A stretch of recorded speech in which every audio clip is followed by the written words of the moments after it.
Hello and welcome to the Elsie B. Smith Show. I help people to understand the magic and the mystery of love and life so that they can regain control of their lives. What would you like to resolve? Well, if you would like to forgive your parents, you're at the right place, because the topic for today's show is how to forgive your parents, the true meaning of forgiveness. This is something that many people struggle with.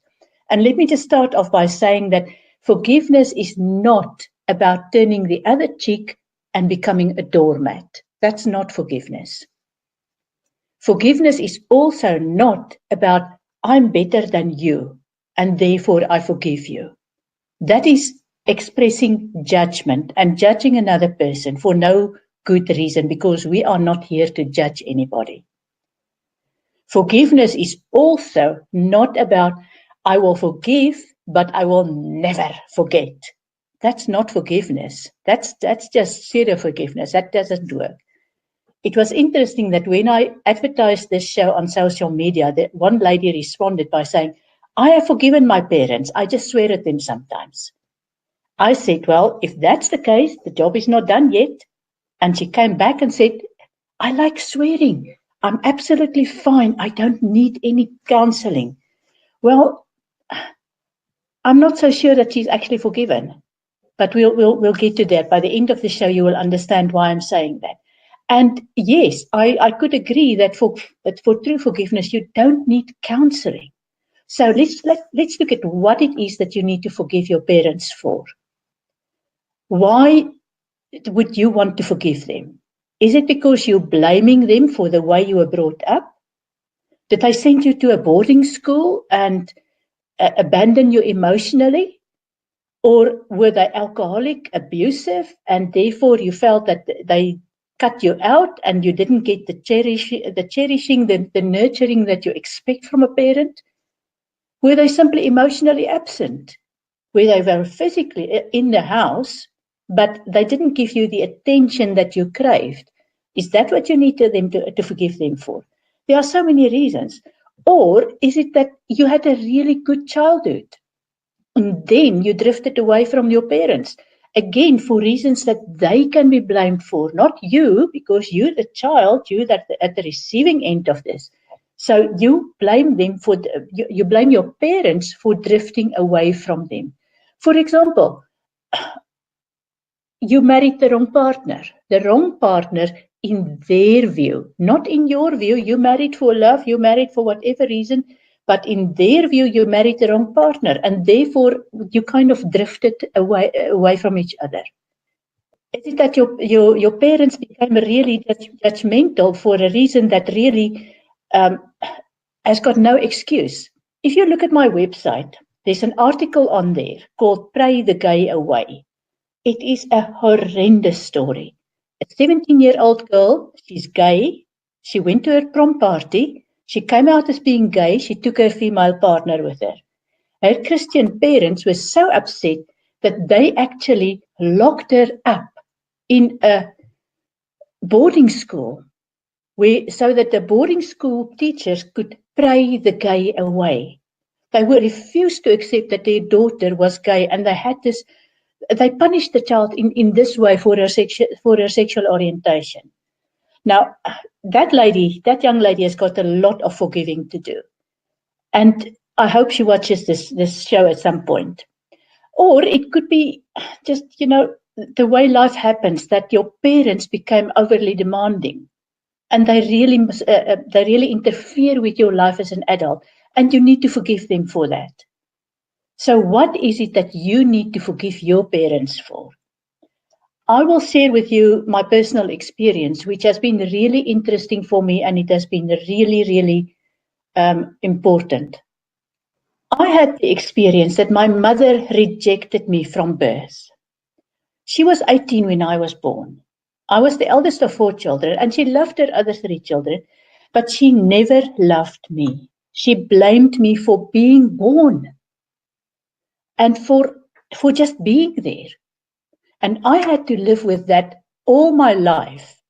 What is it that made me so unlovable for no apparent reason? Really, I was unloved for just being born. And On top of that, she had huge issues with alcohol and with drugs, and she died of an overdose of drugs and alcohol. During her life, she was in and out of institutions where she was treated. And whenever she went in, I dreaded the phone call. The phone call that would inevitably come to me from the care workers saying, why are you treating your mother so bad that she's actually driven to drugs and drink? And what can I say? I'm the child here. I had no particular reason to drive her to drugs and drink, but she blamed me for that, and she just had absolutely no time for me. And how do you deal with that? Where do you go? How do you resolve that? I had no words. I really had no words. I had to live with that until the day she died. And she mentioned 3 children in her will. The 4th child, the eldest one, me, I wasn't even mentioned in her will. As far as she was concerned, I didn't exist. Why? Because I was born. And I had to forgive her for that. Now, in hindsight, there is a really easy way to deal with this. But hindsight meant that I had to live with this issue for about 40 years before I actually saw and understood what it was about. By then, she had passed on long ago already. So what happened for me was what I will share with you in the show, and it's also shared in a lovely book that I channeled. It's called Shine. This book has got such gems, and the whole issue of forgiveness is so important that there are 3 chapters in this book about all sorts of aspects of forgiveness. And I'm going to quote from this, and I'll explain a little bit to you. So here's the first quote.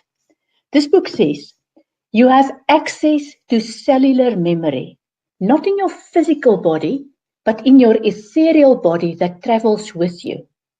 So this cellular memory comes from previous lives, and it comes from the eternal side of life. Remember, the life that we have here is just a short period of time within this long eternal life. So this book also says that memory, that cellular memory, dictates your past, present, and future actions. No, the memory is not time-bound.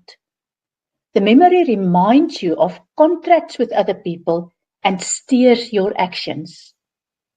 The overall purpose of your memory is to help you integrate your inner conflict and become whole. Now, I'll just repeat this one sentence. The memory reminds you of contracts with other people and steers your actions. That cuts both ways. I have this cellular memory, and so did my mother have it, and so did my father have it, because we had contracts to come into this world together as a family unit. I contracted with both of them to be my parents. And for them to be my parents, there was a sub-agenda. It was not just about nurturing me. It was not just about letting me grow up and accepting their guidance. There was a sub-agenda. Now, when you have to forgive your parents, there is quite a strong sub-agenda. Like in my instance, the whole issue of rejection, being completely rejected purely because I was born. So, what was my contract with my parents?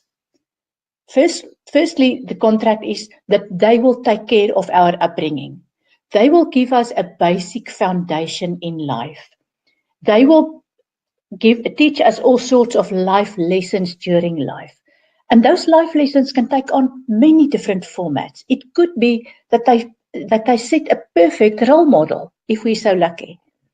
It could be that they neglect us in some or other way. It could be that they just get difficult in their old age. It could be for all sorts of reasons that they contracted with us to bring us these lessons during life. And it gets to a point where you can no longer blame your parents. You have to take responsibility. You can no longer blame your parents for what happened to you, for the way you turned out, for the opportunities you took, for the opportunities you didn't take. All of this conflict is part of your life path. And the purpose is to heal that inner conflict and to feel gratitude. That's what this conflict is about. That is why our parents often give us such a hard time. Now, I'm going to, here's another quote from the same book, this book called Shine. Forgiveness is not about absolving another person. Remember what I said? I forgive you because I'm better than you, because I know better. That's not forgiveness. This book also says much damage has been done with the concept of turning the other cheek, and much dis-ease has resulted from just accepting. We are not here to just accept. Yes, you do accept a lot from your parents, especially when the relationship is not good. You do accept a lot. But your final purpose, your final result is not just to accept. This disease, again from the book, this disease occurs when the mind pretends to accept, but the heart chakra remains closed. So, how do you bridge the gap between the heart and mind? Use the mind. Use the mind to help you understand how the other person's behavior has changed you for the better. Then, rather than turn the other cheek like a martyr, you can move on. This will also help the aggressor, that's your parents, the aggressor to move on, and all will gain. People do not do things to others so that they can be forgiven, but so that they can understand and bring understanding. So, when it comes to forgiving our parents, we need to understand and we need to bring understanding. We need to understand the life lesson. And the more we do to understand that life lesson, the more we help ourselves, the more we help our parents. So it's about getting your mind and your heart aligned. It is about asking the right questions until you get your answers. If you just want your heart chakra to open and say, oh, forgiveness, forgiveness, forgiveness. No, that's not how it works. Forgiveness is about understanding. It's about getting it. It's about understanding the life lesson. If you understand that life lesson, then forgiveness and the gratitude which earmarks forgiveness comes from that. So when you get that forgiveness, when you get that right answer, what happens? Two things happen. Your emotional buttons get deactivated. I can sit here today. I'm by nature a very emotional person. I can sit here today. I can talk about my mother and how for 33 years she rejected me. And I don't feel emotional about it. If she walks in here today, we will probably be the greatest of friends. Well, we were the last time I met her when after she went into spirit and she came to visit me. After I got over the initial shock of actually being in the presence of a ghost, we actually got on really well. Because by then, the emotional buttons were deactivated. When I speak about her today, all I feel is gratitude. All I feel is peace. But I had to really work hard to do this. And the other thing, apart from the emotional buttons getting deactivated when we understand this lesson, is that just love remains. It's about love. It's about finding love. Now, here's the final quote from this beautiful book. Yes, forgiveness is about understanding the lesson. Until you have grasped everything at cellular level in your body, you will have the resistance. As long as there is resistance, there is no forgiveness. Remember what I said about this lady? Yeah, I've forgiven my parents, but I swear quite regularly when I think about them or when I deal with them, that's not forgiveness. That's them still pressing the emotional buttons. That's still her responding. Yeah, she's saying she likes swearing. She actually said she likes swearing, so I don't need to worry about her. Well, I don't worry about her. It's up to her whether she wants to complete the process of forgiveness or not. But let me continue with the quote. You will have completion when your heart opens like a lotus flower.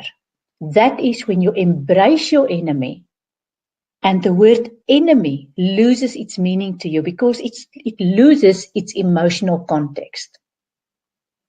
When you get to that point of forgiveness, when you understand what the life lesson is about, when your emotional buttons get deactivated and only love remains, that is when your parent is no longer your enemy. That is when you're talking about true forgiveness. Remember that forgiveness does not come within a day or a week. It comes within a moment, the right moment for everyone. It's not something you can fake. So it's hard work. It really is hard work. It's not something that comes easily. But oh my goodness, is it worthwhile? And what this quote says, you have to work on it until your heart opens like a lotus flower. I don't know if you're aware of it, but a lotus flower only grows in dirty water. It's the most beautiful, most elegant, most sensitive flower, but it only grows and opens in dirty water. So it's when you have dealt with all that junk, all that gunk, all that stuff that your parents dumped on you, and you can turn around and you can say, I truly understand why you did it. That is the moment of forgiveness. So how do you get to forgiving your parents? You keep applying your mind to what you need to forgive and understand. You keep saying, what is it that I need to learn from this? How can the way they treat me or they treated me help me to become a better, stronger, wiser person? Asking them is not going to make any difference. Remember, you get to a point where you can no longer blame your parents. So this is not about blaming them or continuing to blame them.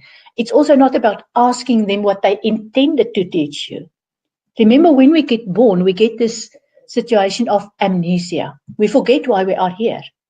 It's only towards the end of our lives, when we look back, that we actually think, my life actually did have a purpose. I did that, I did that, I did that. So that is why I needed to come here. So when you remember moments of humiliation, what did you learn from those moments? How did it make you a better, stronger, wiser person? If your parents abandoned you, what did you discover about yourself? You were out on your own. You had to deal with things yourself. What did you discover? If your parents neglected you, what did you learn from that? How do you treat people? Now you're going to say, but your mother abandoned you. Your mother hated you.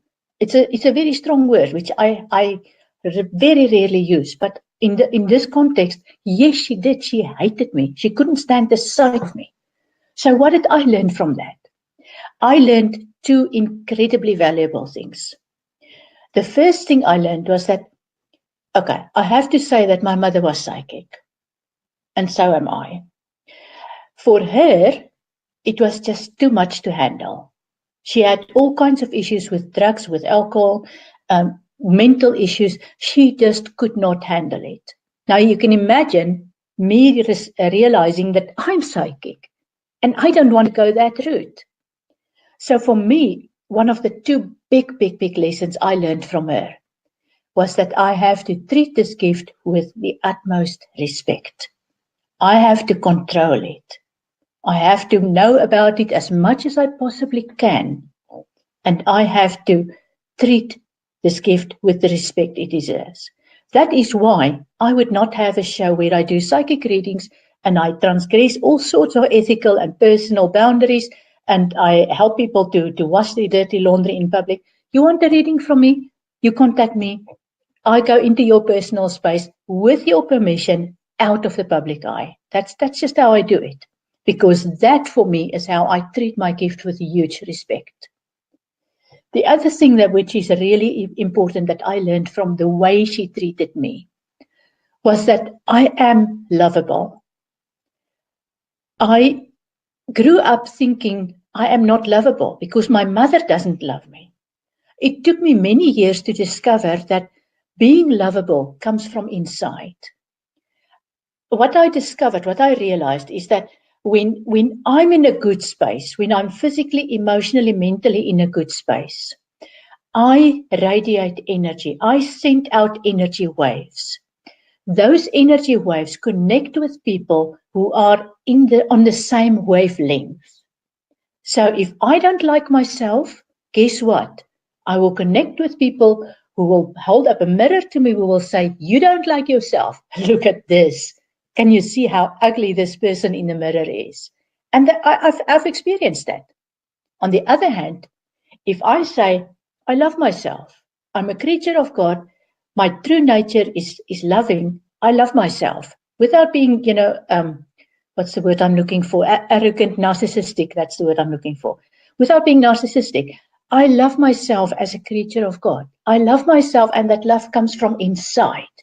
Because I have that love, I can radiate that love out. And guess what? People who resonate with me get attracted to me. They love me. I don't need to tap into them to get love. I just need to be my normal, natural, loving self. And they connect with me. They don't extract love from me. They just connect with me because we resonate at the same level. And that, for me, is the other very, very valuable lesson that I learned about the way my mother taught me. Now, so what is your heritage? How did you apply the good that you got from your parents? How did you learn from the bad that you got from the parents based on the way they treated you? And you have to keep asking those questions. You have to keep asking those questions until you get to a point where naturally, without you manipulating it, your heart chakra opens like a lotus flower. You will know when it happens, because when something like that happens, it is like getting a glimpse of eternity. That's the only way I can describe it. It is like the same emotion you had when you had your first lover's kiss. It's the same emotion you had when you first held your child in your arms. It's a feeling. It's actually not an emotion, because you cannot fake it. You will know when it happens. So you have to just keep asking those questions. How did you apply the good that you got from your parents, and how did you learn from the bad in terms of the way they treated you? And yes, it takes time. And you're going to say to me, but if it took you 40 years, I don't want to go through this process for 40 years. Well, you're lucky. I had nobody who told me this. I had nobody who taught me this. I had to learn. I had to experience. I had to look back. I had to understand the pattern. I had to put the pattern into words. The fact that you're watching this show or that you're watching the recording of the show tells me that you want to do this. You want to forgive your parents. You want to ask the questions. And when you know the questions, you will get the answers. Yes, it will take time. Yes, it will take time. It will not take 40 years, I can guarantee you. It might take a year. It might take 6 months. It might take a week. You might just get up one morning and it will hit you between the eye and the tears will flow and you will know, I've forgiven them. And when you then interact with them, those emotional buttons will no longer be pushed. It will not matter what they say to you. It will not matter what they do. And guess what? Without you expressing that to them, without even you saying to them, thank you for treating me as badly as you did. This is what I learned from you. Without you putting any of that in words, they will understand the energy waves that emanate from you.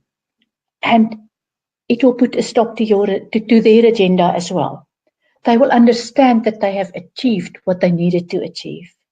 It doesn't mean that they're going to then kill over and die. It just means that the way they treat you will change in a subtle way, because they no longer need to needle you. They no longer need to treat you in a way that causes a huge emotional reaction in you, because they fulfilled their eternal contract with you. And things will get much, much, much better. I've seen that with many people. It's not just me saying that. I've seen that with many people. So all I can say to you, I can urge you to start asking your questions. Ask those questions, and I will repeat them. How did you apply the good that you got from your parents? And how did you learn from the bad? That is the way that you eventually get to a point where your heart opens like a lotus flower, and where you feel the forgiveness. That is true forgiveness. And after that, it doesn't matter what they say to you. It doesn't matter what they do to you. You will just have the end result, which is pure, pure love. I really hope that has helped you. You can find this book on Amazon. It's there in Kindle format. It's also in hard copy, and it's also available as an audiobook. So if you need to forgive your parents, find the book, read those 3 chapters on forgiveness. It's a really, really worthwhile stuff. I didn't write it. I just channeled it, and I benefit from it every time I read the stuff.